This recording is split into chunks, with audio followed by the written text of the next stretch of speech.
Welcome. Good evening. Nice to meet you. Nice to meet you. Welcome. That's a house of Devriendt.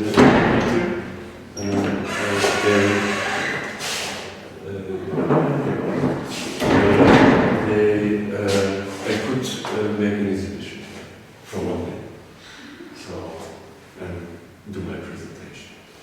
I couldn't in the house, in the exhibition, put a nail in the wall, so I must find other ways to present my work, but it fits very good. So that's my father, who is a doctor. That his, how do you call that? Uniform, yeah, the doctors.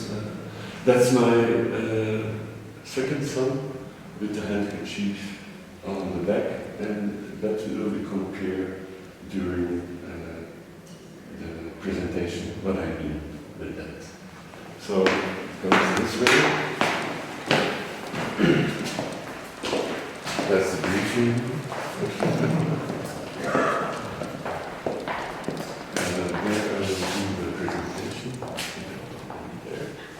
So I put the three important photographs with starts here. Those were the first two.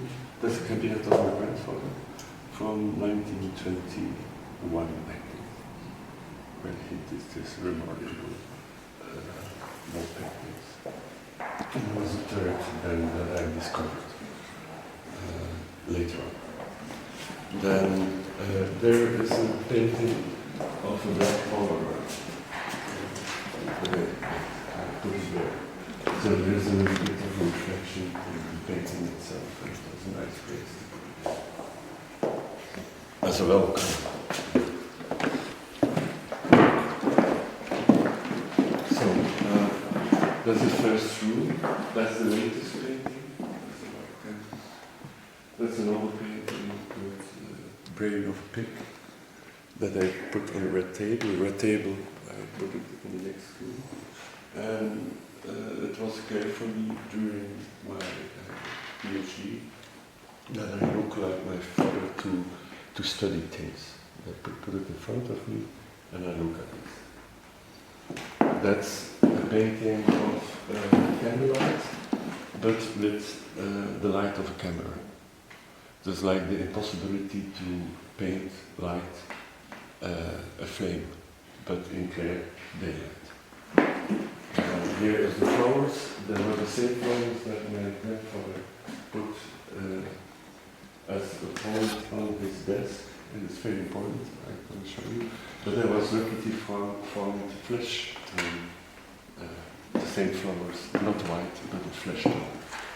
That's my grandfather. And he, with his microscope, he made these drawings to do a presentation about what he saw. It's about seeing what you see, what you don't see, and what you reveal. That's a self-portrait as me, Jay. So, my to be so, it's a portrait 2 years ago. And I finished it this week. So there are two scrolls. The one was in possession of my grandfather, and this one is of my niece. So important thing about that, I painted also, but the important thing was for me, was also in possession of my father. He gave this to me, that he said, "Do you know what you see?" And I said, "Yes, go." And he said, "No, it's a young woman, and it's a woman, and I can see because there, and there. That's, for me, the knowing is seeing. That was very important for me to get aware of it. And that's, it's not finished, but I put it here. I'm still in conversation with it. And then I have a second room. Black constant, with a there. They are all my studies, not all my studies, but the choice of my studies and the Polaroids that I took was very important for me, the format that I decided to take it in a lot of my paintings to have square as a canvas. And then I make a story because I take a lot of Polaroids. I put it on one table. It's just one section of a lot of Polaroids. And it becomes an oeuvre on itself. It was documentary meat, but at a certain moment it's like for 20 years now, a work of my own. That's the studio of Moran, the reconstruction in Moran. So when you enter the room, you cannot enter the room because there is a glass wall. They put all his things there. The only colorful thing in the whole picture is his palette. And you must know that everything is fake. Even the doors are a photographic print. That is like an illusion of a studio, but you can't enter it. And it's a painting, so you can't enter it. You can't just look at it. Then here is an older painting that has silver of me. It was 20 when they the buildings in New York. It's a happy gap, and I reconstruct with things I found, like Manhattan, something like that. It's like an attempt to. Here is the House, I think. It's my oldest work, where the perspective changed. There's a red table with a fake cigarette. Means it's made in, I painted, it's not real. But it was like standing before and then meditating. And I put the cigarette as a time issue. Because I have a film of it that the ashes falling down. And the cigarette stops to smoke. And that's it.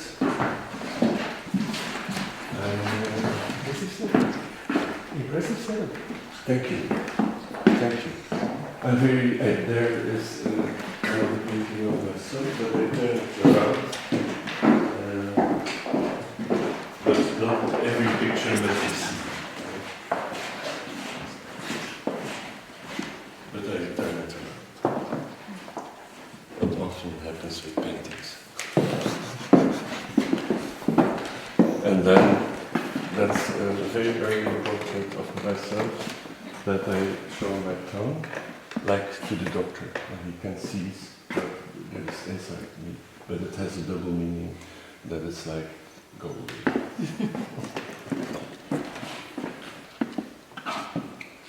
I have a painting of also that I put it.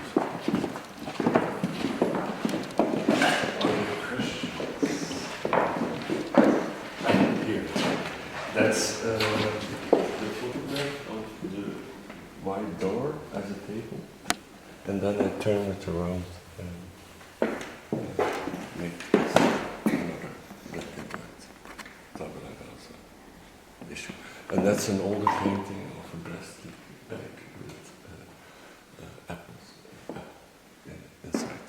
You see something, it suggests something, but it's there.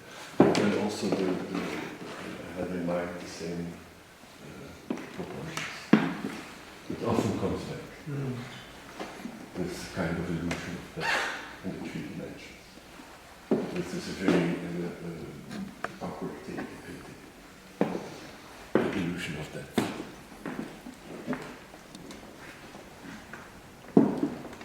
This in the middle.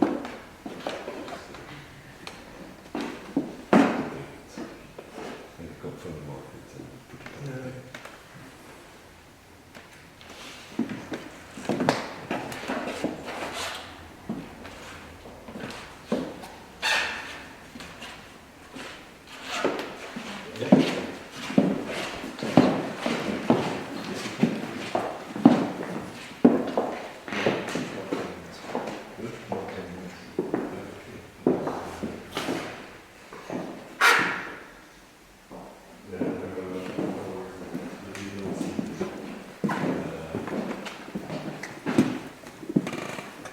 very rough painted, but from a distance it's like it's really. And there's just, yeah, the parabolic, but they call it, otherwise they chain. Catenaries. Yeah, that's it. Yeah. That is the distribution of the force, the weight Yeah. of the fabric to Yeah. the center of the, no? Yeah, The perfect. hair. Yes, and then there's the part that comes to Yeah, here. I And really normally they're sending somebody, I put somebody in front of Yeah, it yeah. as a black. The fraction was so heavy that I made a portrait of the black plastic itself. And then you have the folds. Fold of the buying Yeah. when it was Yeah. already Yeah. yeah. And I use it as a grid in the painting. And what was remarkable, I saw that my grandfather with his altarpiece has the same grid.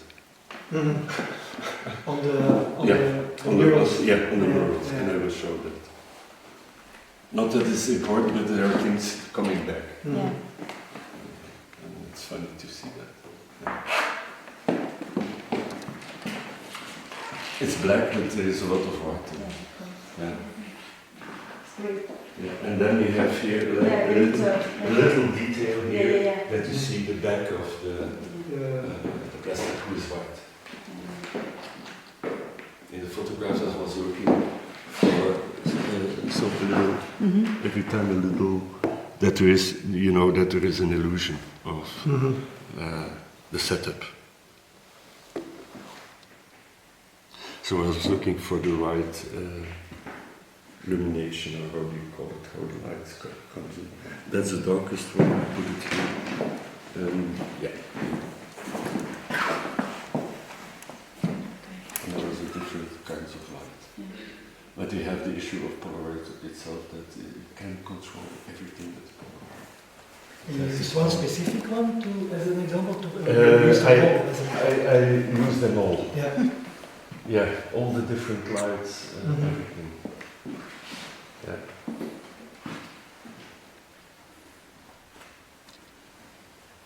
So here is the setup, you see. But it was very important when I was looking how this lines or folds coming down, and I think here is near that this, and then I made these little painting studies to decide which kind of color I will use. The orange, the darks, and okay. But it's a choice. But I'm still trying to make another one like this. It's like a little bit of an obsession.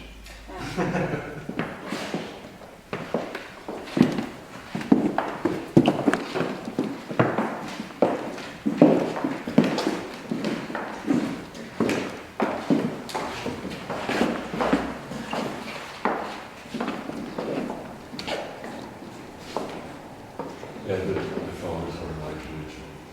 This is the white canvas you spoke about in the red board. Yeah. So it's still in progress. Yeah, it's still in progress. The white part. Yeah, the white parts, as an answer. Yeah. Okay.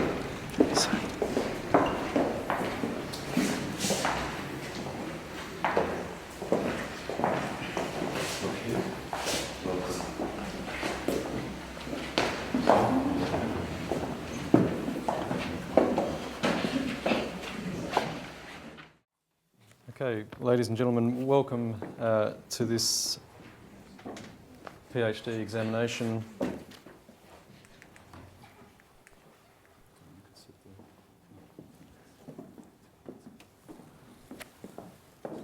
Okay, we're good. Welcome to this examination of the work of Lucas Devriendt, his PhD by research with RMIT University, and through, I think Lucas was one of the first people to be involved at the beginning of the collaboration between St Lucas and RMIT, which has led to this. The title of Lucas's research is Paint It Black: My Research into the Black Plastic as a Self-Portrait in the Cabinet Devriendt, 2007 to 2014. Our examiners today are Anna-Katarina Peras and Thibaut Verhoeven. Apologies to my Flemish friends for the pronunciation. We've taken the examiners on a short tour of the venue. We'll now have about 45 minutes or so where Lucas will talk us through his investigations and his findings, and following that we'll have another hour for discussion with our two examiners. At this point I need to explain that part of our process is to film these examination events and the exhibition, and that film will become part of the durable records that go to make up the PhD, and they will be held on the public record. So if you are feeling uncomfortable about being filmed today, we will give you this opportunity to leave. And I also ask that you now switch off mobile phones, which I've forgotten to do myself.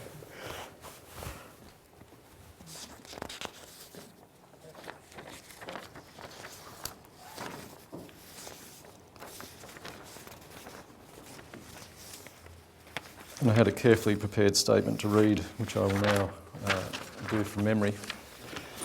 The way that this examination will work today is the examiners will, having read the documents that Lucas has sent to them in advance, will now hear Lucas's explanation of the research and have some time to view the exhibit. They will make comments and ask questions. And after the proceedings finish today, we'll retreat for some deliberations, but they will then have a couple of months from now to prepare a full report, and it's at that point that they will make their assessment. So while there will be comments today, there will not be any definitive outcome in terms of the result until after they've had that time to further look at the exhibition, to consider the work and to prepare their reports. So that's really it from me, and now I will hand over to Lucas to take us on the rest of the journey through this presentation. Thank you. Okay. Welcome, everybody. Welcome. I start with, it's about the black plastic that I'm going to talk, my painting. It begins with that and it ends with that. And now I'm going to show you a film that I made of an exhibition during the exhibition of Oorlog en Trauma, War and Trauma, where I had the opportunity to make an installation. And now you're going to see a film. We're going to start it. And it's called Kabinet Devriendt. It's about 20 minutes, a little bit longer. There was an exhibition from November 2013 to April 2014. My promoter is Leon van Schaik, my co-promoter is Johan Verbeke, and I worked together with Hans de Meulenaar in de Meegang and art historian Isolde van Nee, who were involved in the project. So here you see me walking with my red table and a bunch of flowers. It's combined with an earlier film of 3 years ago where they did the same thing. I put flowers I brought flowers to the museum as a kind of ritual. Here you see me entering the Ghislain Museum. The Ghislain Museum was a new concept regarding psychiatric treatment and mental illness. It was founded in 1850 and became a museum in 1980. There is also there, and that was one of the reasons that I could make this exhibition there, a site of the post-traumatic answer on the war, was that they have a section of X-ray devices, like, who is permanent there. you see me walking through the entrance of the museum. Here there is the sunflowers are directly directly to do with Van Gogh as a homage, and here are the flowers are white in the beginning as a homage to my grandfather, who put also white flowers on his desk. That's the entrance. Was the catalogue, where one photograph of my grandfather cabinet was shown and with a little explanation.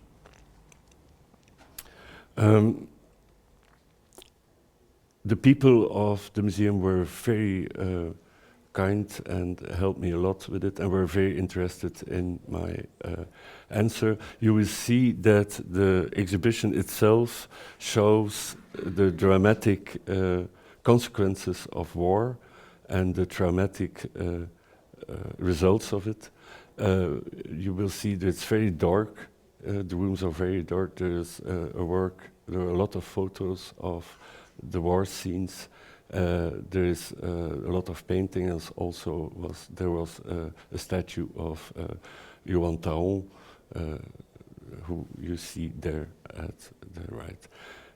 Now I enter the permanent museum. There was an installation made as a first exhibit, where you see my bag and a handkerchief in my studio. That's the cat who was also involved.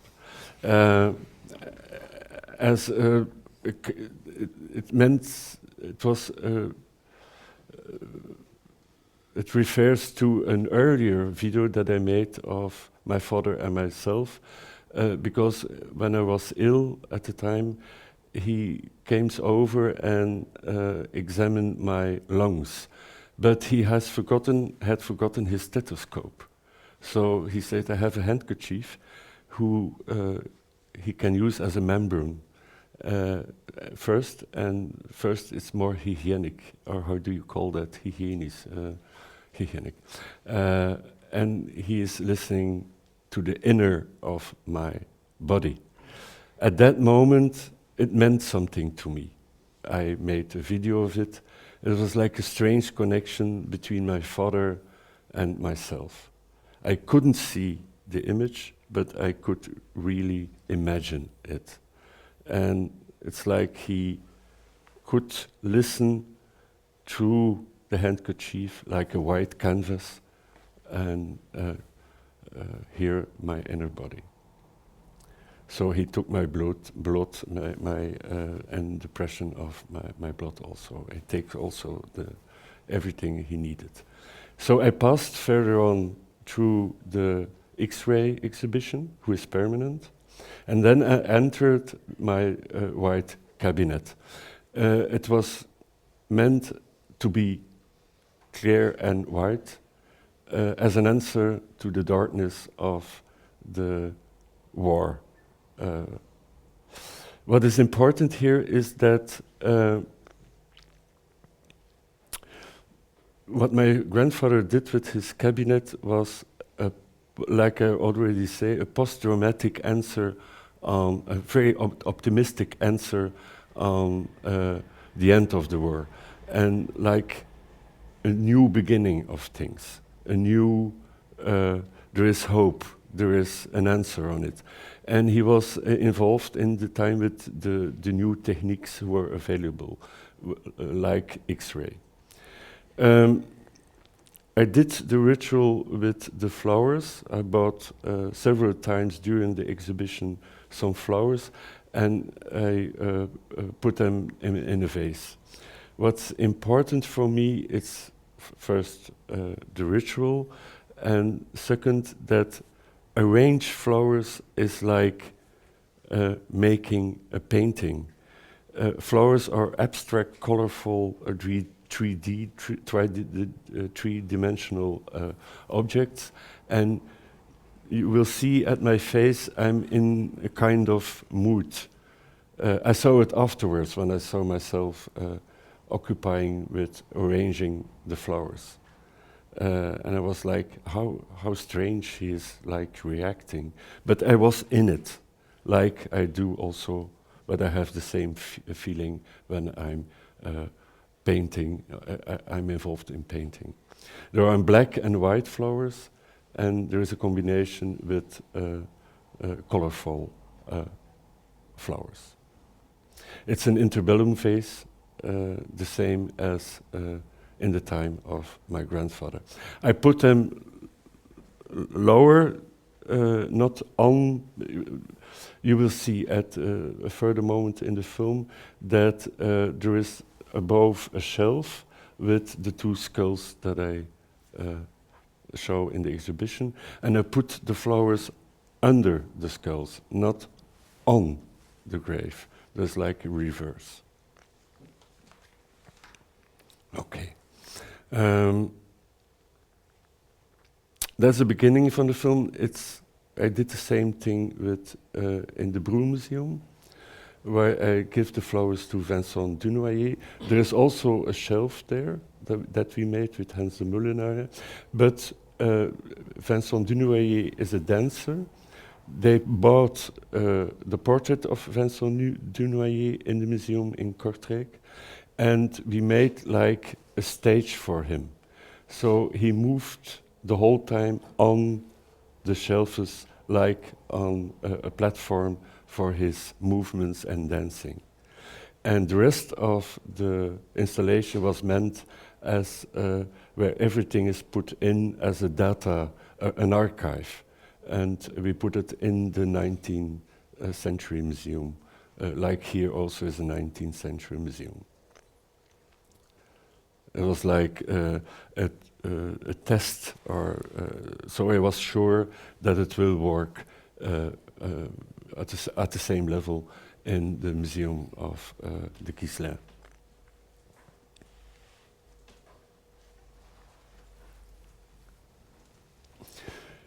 That's the red table that I put on the shelves. The shelves are based on the two photographs that I will show you. I use this red table as a it's like a place where I put all my still lifes on it to study the objects. I have a lot of paintings who are involved with this red table. Can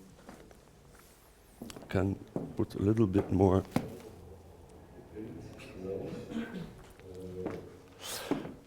That's a photograph of my sister, Miriam, who is a photographer. And I take the two photos like on this way to get a three-dimensional impression of the rooms of my grandfather. I show them in my atelier, in my studio. They are black and white, and here you see it's color.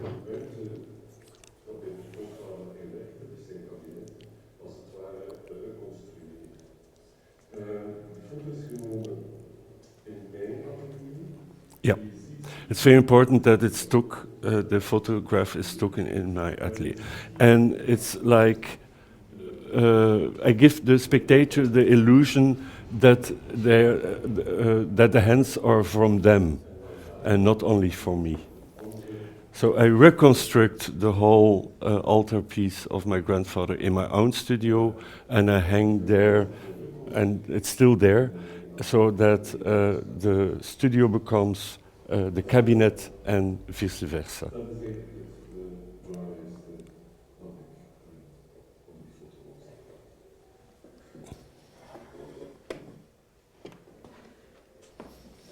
Now there is a section that I talk about the two original photos.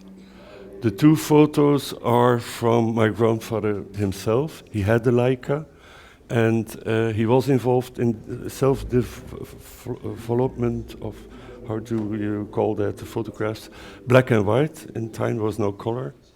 The only thing that I put it this way because you feel the paper. You feel how the canvas, the drager is working. I think it's very important. I do the same thing like on the photo, and I explain why I was intrigued by these two photographs. In the background, you see the reconstruction. There's a third photo I found out of the room. So I talk about this photo and particularly about this section of the photo. The desk of himself was there. You see here the X-ray device who was in front of the desk, and at the other side there was an X-ray device for standing people. Here you have the device where people lie down on a bed. There was like a construction where the lens was made on this kind of installation. It was connected with the ceiling for the generator who was here. There was a lot of electricity needed to let work this X-ray device. Yeah. There's a camera on top, and it's very important what happens now. I couldn't imagine why he made this abstract painting. I know he is a very conscious man, and I was wondering what are the parameters of the painting. And I find 2 points. First, when I knew there was a square, because I have the desk. I study as a child. I had the desk in my position, so I know the exact measurements. Here you see it, and here is the lens. There are the flowers. But why putting flowers? Flowers in a cabinet is not the usual thing of a doctor. It was like he shows a point in the room. And then I marked that the lens who was standing in the room was connected with this point there, where all the X-rays started. And the other point was the middle of the painting, and I was thinking it was his level, his eye level. So it's like an abstract selfie of my grandfather himself that I have. These 2 points are very important. So I didn't know the colors. I asked my father, but he didn't know anymore. As a child, he played in this cabinet of Dr. Kalhari.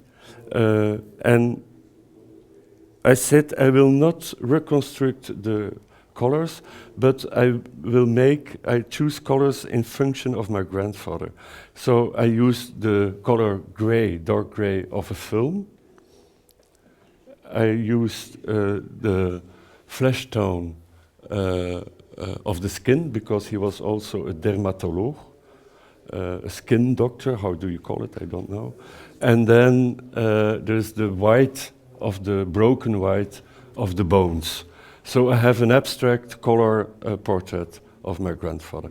So I moved the whole painting not in the center, but I moved it in the corner of the room to have a three-dimensional sensation. You see here, there's a device. I lit it like it is because with on the photo of my grandfather, I had the same situation. There was a lamp on it. It was a wall painting. It was not a work of art. It was meant as a wall painting. So you see, I don't know if you see it, but I made a painting that you see the lines through it, how I constructed. That's the real size. You see now the reconstruction in my studio. I put the light on the same place.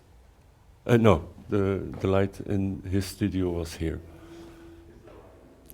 That's the real dimension. So at the other side of, at the other room, to the opposite room, at the northern side of the building where you have northern light, it's much colder. I make the opposite, the negative of the painting, but I reversed the whole, I switched also the image.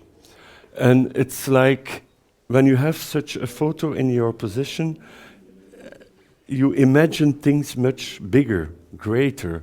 And I was like not so impressed about the dimension. In my fantasy, it was more dramatic. So I decided to make a painting of 5 meters on 5 meters, so that you have really, that you live in the room. At the other side of the room, I make a gray, you see a gray, how do you call it, vlak. And in the middle, I took a mirror on the same point here, like, but opposite the diagonal of the room at the other side. That you have a permanent ping-pong effect of reflection, and meant that the X-ray goes through everything. Here there is an entrance through the painting. The dimension of the painting was like, I can't show it here, but the smaller wall painting fits in the greater wall painting, and that's a little remark to Joseph Alberts, who has also made this homage to the square, where you have like several squares in a square. There are the 2 skulls that I painted also. On the red table, I make a lot of Polaroids, where I put things on a table and look at it, like a doctor do. He observes things. That are painting of brain of a pig. I was fascinated by it. You have like a red table, and there are like brains on it. It's a little bit awkward, but it's fascinating to look at it. Then I put my father, a portrait of my father that I made of him as a doctor. You see the stethoscope here, and the middle of the painting is not the eye, but the ear. It's very important for a doctor to listen. Here is a painting of an older painting of Philip van Isacker that he gave to me, but with the promise that I make another painting on it. And with X-ray nowadays, there's some in newspapers, some sensational news that they discover behind an older painting a much better painting. Then you have the stethoscope of my grandfather. It's his first money, he bought it, and he makes some beautiful drawings, what he saw in through the lens of this device. My grandfather was very involved in things you couldn't see with your eye, with your naked eye. Therefore, he uses a stethoscope, X-ray photos, what's beneath the skin. It's very funny, he was a skin doctor and an X-ray doctor also. I explain here on this shelf is all items of me that I'm become aware of the connection with my grandfather. It's like a painter like to show things who are not visible. And I was always fascinated by the fact when I look enough to something, it will reveal itself with the help of a painting. There are several Polaroids like of a rundskop, like a plastic bag, but it's all covered in, or it reveals something, the black plastic, etc. That's the reconstruction here, like I thought was the cabinet itself. I imagined the colors, but then later on we make the decision to make it on another way and not to use the colors like the Stijl or Bauhaus. It was all the same time. Now, the statement of my grandfather, I did a lot of research to look if he had examples to do that, but I didn't find such a radical statement. Because maybe he is not an artist, he could make this radical decision. And it has maybe just was just to explain to people when they visit the room what X-ray is. It's like a visual explanation, or to explain at people that's X-ray, because you can see X-ray. It's not visible.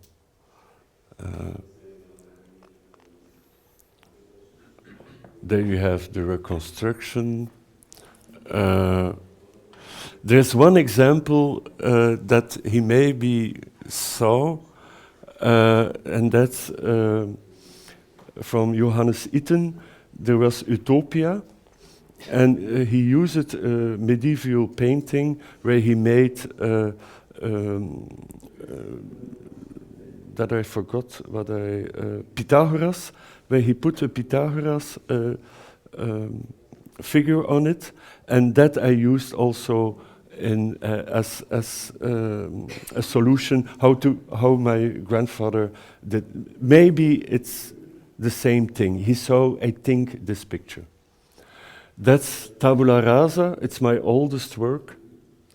It's the opposite of a table, but it's a door. I cut it out, and it's instead of that the perspective goes inside, I turn it around. That are the two images.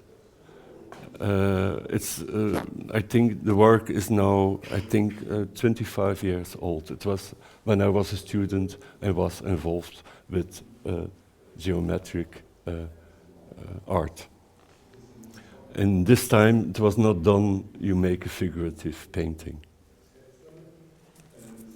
It was not done. It's strange to say that, but it's this way. I'm more happier now to paint that I live now than in earlier times. Then the whole exhibition ends with an explanation of Isolde Vanet, who managed me on a very careful way. And we hang it in a little room where the sink was. That's the black painting. And it's a portrait of a black painting. What's important it's 2 by 2, that I will say. You have folds. You have this parabolic, but it's not parabolic. I forgot the whole time. The catenarius, yeah. Like Gaudi used in his building also. The folds when I bought it in the... and it's very strange, but my grandfather uses the same grid in the square. That I will show you later. It was meant to be as a black background for my figure paintings, but the material was so reflective that it didn't work very good. I have a few examples of it.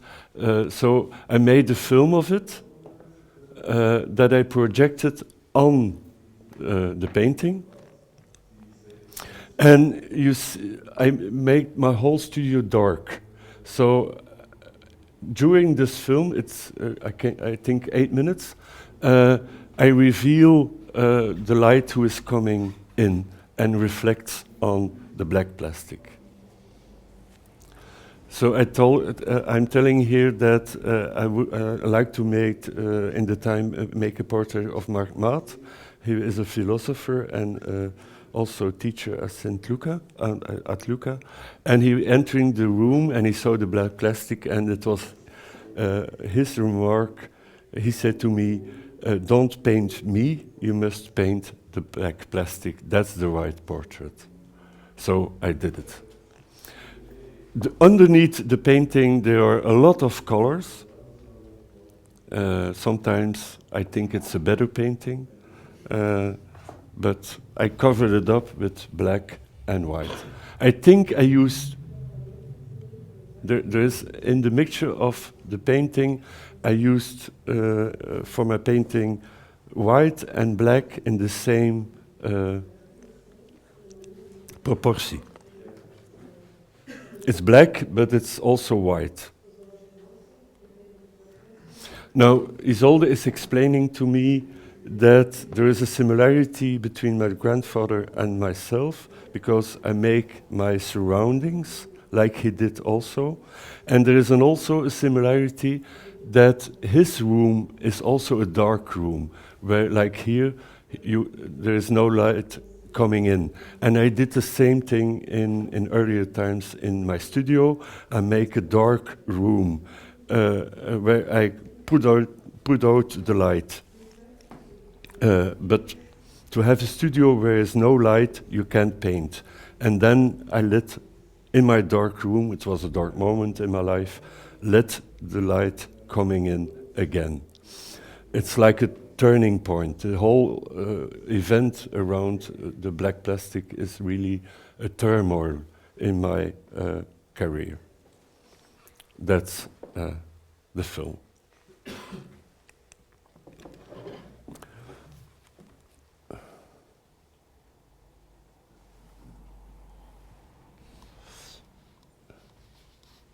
I hope everything will work. So far, it goes very well. I have now a little explanation about what after the black plastic, but it's short. I'm going to show this now when it opens up normally.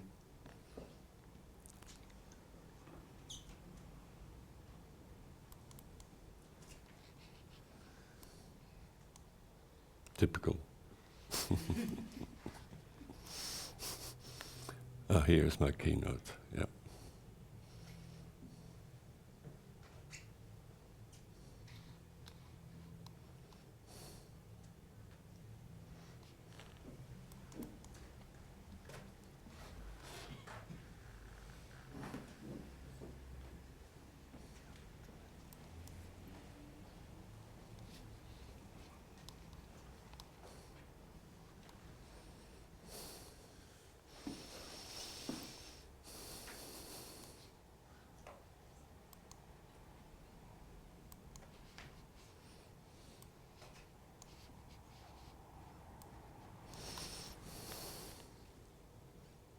There it is. Okay.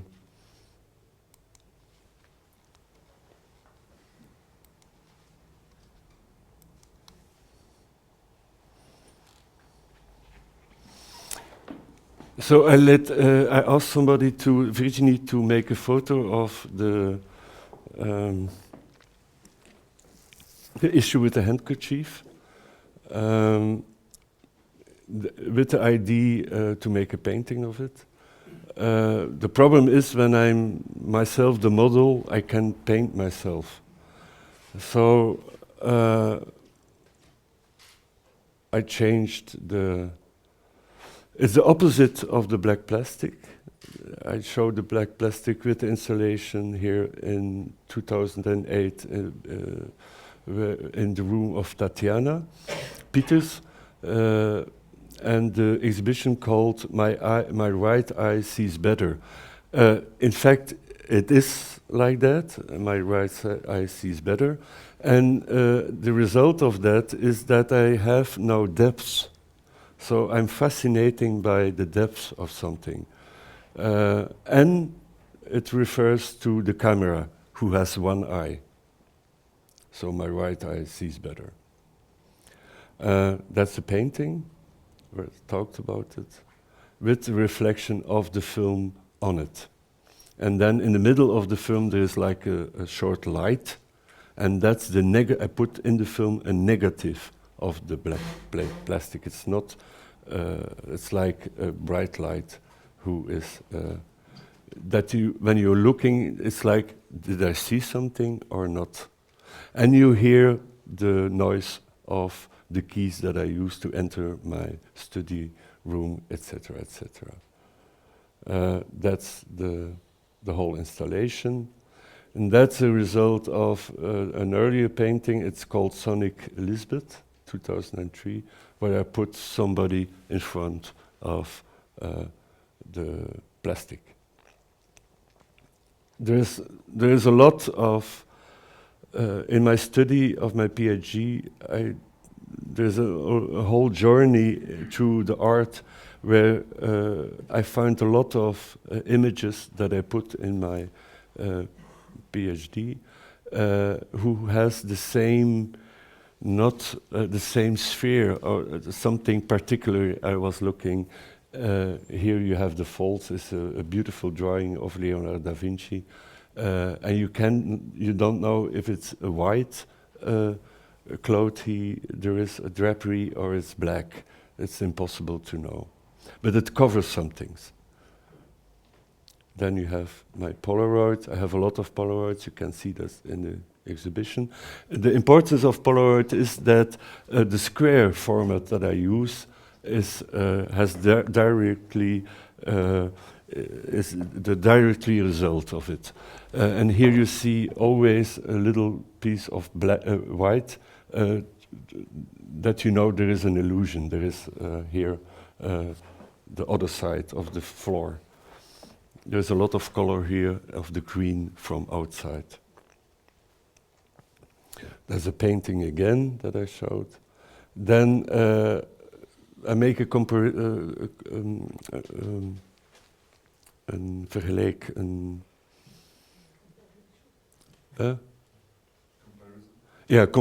with this wall painting of my grandfather.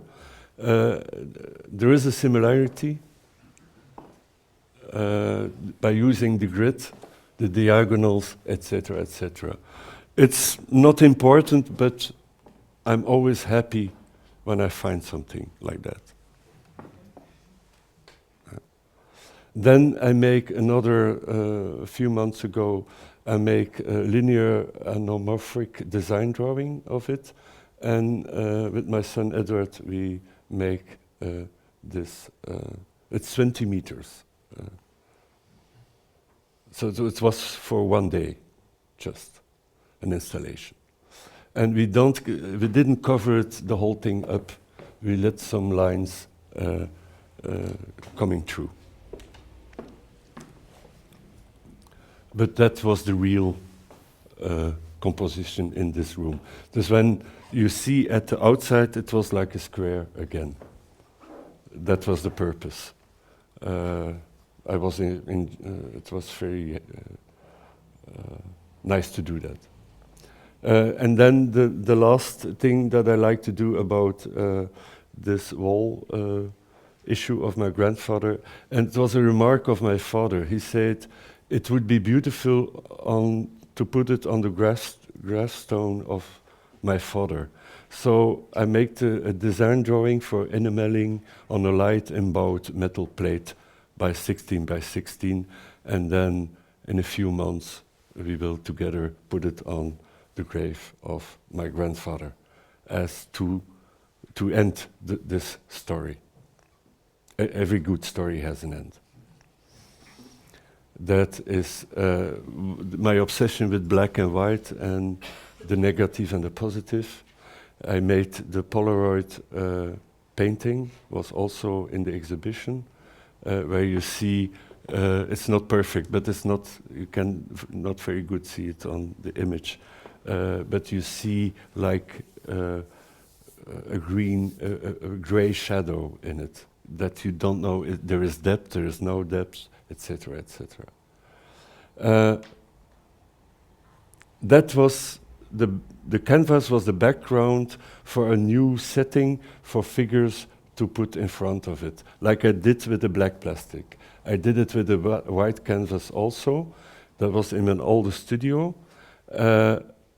And I reconstructed in my new studio at the same situation. I made several watercolor paintings of it. And you see here the remarks where I put the people. This watercolor is called The Setting, but without persons. You have here an issue with for the heating, and in the earlier stadium of the painting, I put here a canvas roll. I don't know the word in English. Here is it's like a temptation to get in, but it's impossible. I show the painting is now for the first time I show it in public. I'm not sure about the painting. I miss something, but I think it's good enough to show. And I will end my journey with this picture in front of the other picture of my youngest son with the handkerchief, and that I will paint. There is another painting in the room there with my son Edward, who has also the handkerchief on his back. And there it ends for the moment. Thank you.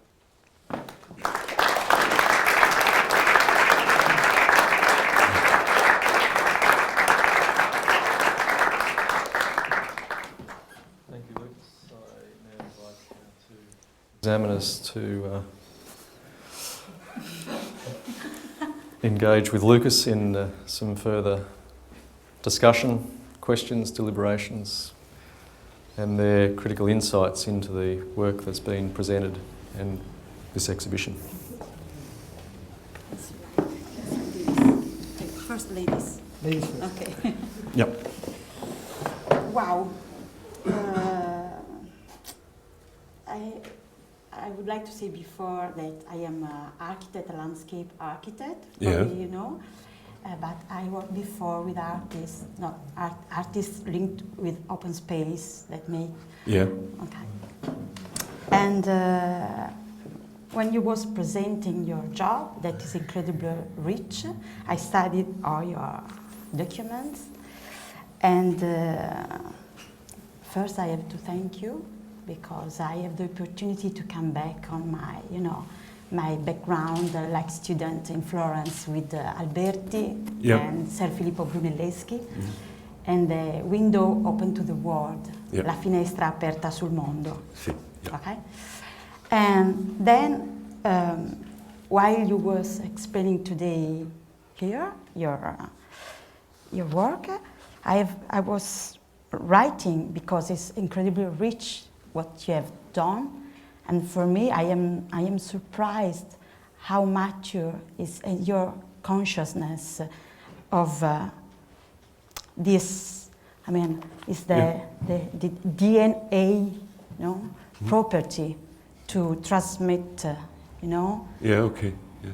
from your grandfather to your father to you, and then hopefully to your son. No, you're finishing this way.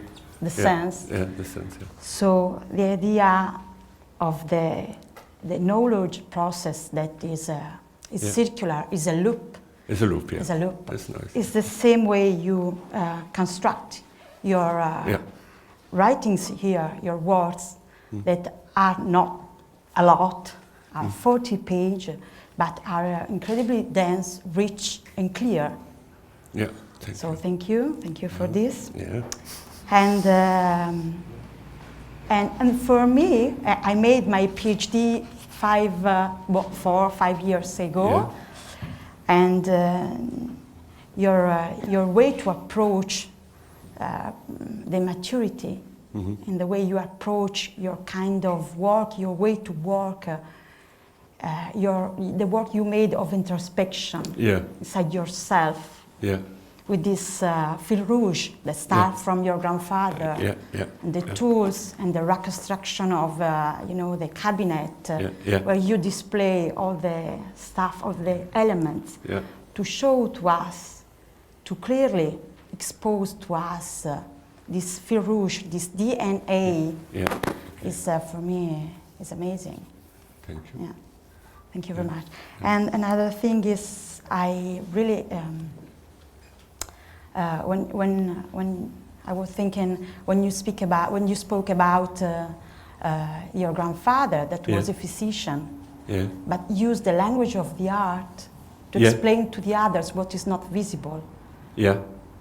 So the parallelism between the scientist and the artist is great. It's very good. Yeah. It's great. Yeah. It's great. Nowadays he would be a hybrid artist. I think so. Yeah. And the idea of the catenaries, no? Yeah. For example, I think about Gaudí, that composes structure using the sense of the catenaries. You used to give the sense of to respect the sense of the materiality of your tool. And the memory of the materiality.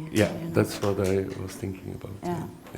I have a lot of things here, so. But anyways, I have to say to you, congratulations, because this sense of consciousness, what are you doing, what you are doing? I think it's very important. For me. Yeah, of course. But it's so hard, it's really. Yeah, but this PhD helps me to make reflection, to invite me to make reflection. I think I always did that, but not so on a structural way, not so organized. But with this PhD, it was like really a boost for me, an excuse to reveal something and to make. What is also important for me, when I was young and I was involved in painting and drawing. My parents were not so pleased with the idea that I became a painter. So there is always this feeling that I must do my best or show to my father that I did well, that I'm very conscious about what I do. And I'm very pleased that I can make this loop towards him. And that he is there for the moment.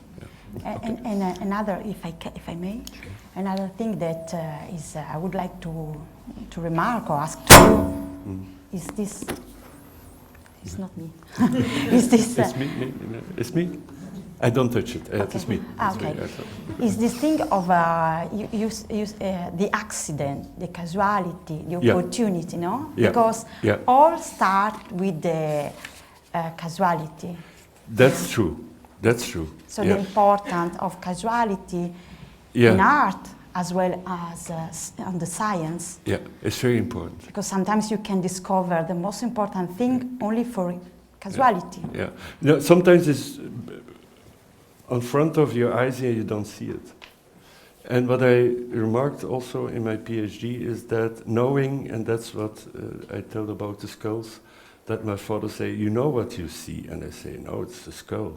A skull is for everybody the same. No, he says to me, it's a young woman.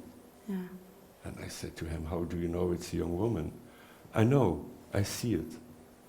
And there I had a big lesson that when you know something, you see it. Otherwise it's before your eyes and you don't see it. And it has a lot to do with art. Art is making something visible.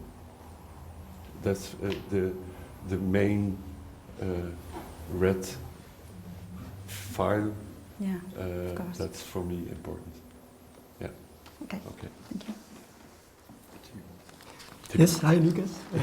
Also again, thanks for the whole explanation. I'm here more or less sitting as a sort of a curator of contemporary art, so I'm I'm not really academical. I'm more working from the field on exhibitions, curating of contemporary art. Also, a lot of painting involved. What I found very striking and also very positively striking in your PhD, not only in your presentation today, but also in your document, is that you try to make your own artistic pedigree, very literally, by your family history, by, like you say, the DNA. But what I find very fascinating is that you use that family history together with an art history, with a more objective or analytical approach of art history, to make this pedigree. And the fascinating thing, and that's why Richard also said, like, we have to look for a sort of contribution to this specific contribution from this PhD towards the field. And I think in many painters, contemporary painters, they use or classical art history or their own personal artistic pedigree, so to speak, or line in their approach as a contribution to the painterly reality or to the painterly scene. What you do is actually make exactly the combination. You fill the gap between the art historical, the classic art historical references that everybody as a perceiver or as a painter would like to see in his work, but you combine this approach with the literal, physical, and analytical, physical DNA of your family history. So it's a sort of objective, subjective, historical line that you try to. And I don't see that much in many painters, or they keep it art historically or painterly art historically, or they keep it really artistically subjective. And what you do is actually you draw the third line in between those two approaches without losing the one or the other approach, which I find really super consequent also in this document, also in presentation. So that's super congratulations. I've another remark that I find striking, more or less by reading the document, not necessarily by this presentation now. It's like that. What really strikes me is you have these two chapters in your PhD. Like you have the chapter of the cabinet Devriendt, where you really look for your really almost literally the DNA. And you have the chapter about the plastic, the black plastic, where you try to find the art historical DNA of this black plastic. What I find striking is that the way you argument your cabinet Devriendt is very subjective. It's also logical, of course. It's very subjective. It's emotive. It's almost physical and lyrical in your argumentation. The black plastic, however, is more like is more argumented in a classical, analytical, art historical way. Which is it has a sort of spagatus between the two chapters. And my question actually is like how physically you consider this black plastic actually, because in your argumentation it's merely art historical, and to my reading of it or to my point of view of it, more analytical. And I was wondering how this black plastic physically fits. You know what I mean? Like mentally, physically fits in your argumentation, linked to this cabinet of Devriendt, where you have the physical argumentation more or less. I don't know if I'm clear, but I have these difficulties also, but it starts with what is very important. When I made this black plastic, it was my eldest son who said, "Pa, I think it's an important painting, but when you're a painter, you do things. That's you have ideas and you make decisions that afterwards you're aware of it. At the moment itself, it happens. It's like the logic of doing and you do another thing. So the black plastic was there. So he said to me at this moment, I'm gonna live with you 1 week and you will make it, and I will be there because I know you will sabotage your own decision. And I was okay, I invite you.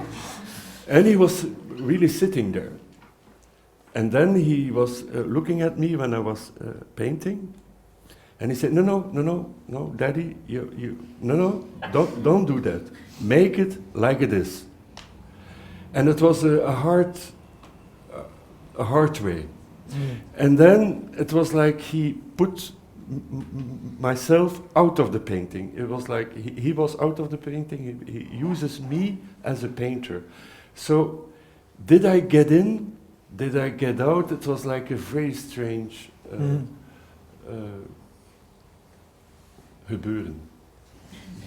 Experience or happening.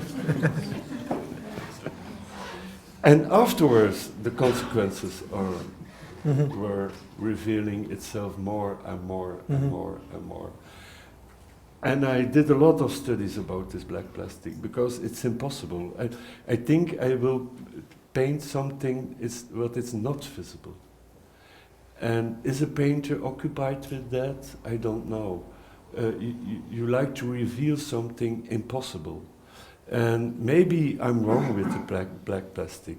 Maybe it's an absurd, obsessive thing. But I'm glad I did it. The result, I don't know. It's there. Of course. That's it. No, I think you super answered the question because actually your physical,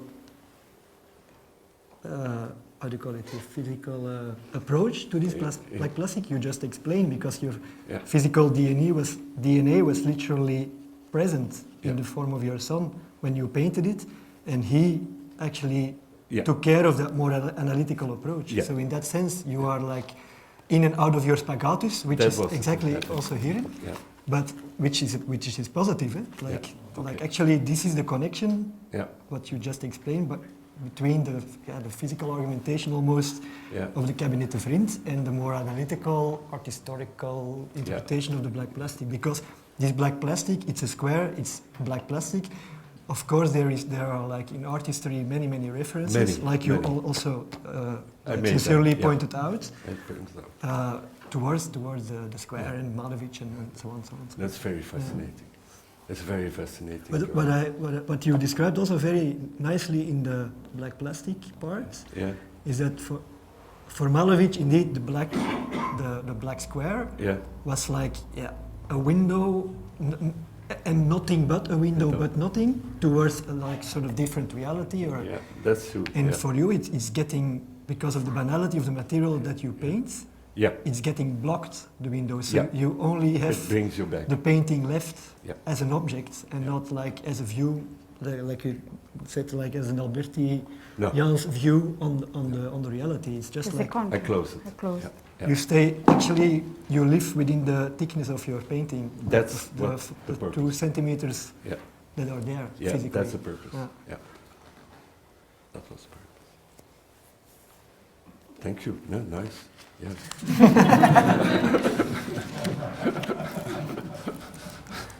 Beautiful. Can I ask one more question? Yeah. Go ahead. Because I was really fascinated by the physical and this analytical. Now I have this kind of future question because now you, as a painter, you did a PhD for 3 years, which is, I think, like a sort of anomaly in your practice. That's true. That's true. But I was wondering, like, because I know your work quite well, I think, and I know you as a sort of very visual and also physical painter, not physical in the gesture, but like very physical in the eye, and very physical in the more like almost a calligraphic approach of the touch on the paint of the canvas. But like this black plastic and how you argumented it in your is very art historical analytical. So I was wondering after this PhD, but it's a very open question. But like. Do you consider yourself now more, or could you consider yourself more as an analytical painter than before, or not? More. And therefore I like to move again in the real material of the painting itself. That's what I dream about it. I dream about it the last months, that I'm like in the paint itself. So back I love back physical. to get myself in the painting and get lost. Yeah. So back in the Yeah. physical materiality With with a more analytical Yeah. background or something. Yeah. Super. Congratulations. Thank you. Thank you. Thank you very much. Thank you. No further questions or comments? We feel Not for me, no. complete? Completely satisfied. Or saturated. Okay, well, ladies and gentlemen, would you join me first in thanking the very brilliant Lucas Devriendt Thank you. and our very generous assessors. Yeah. Thank you.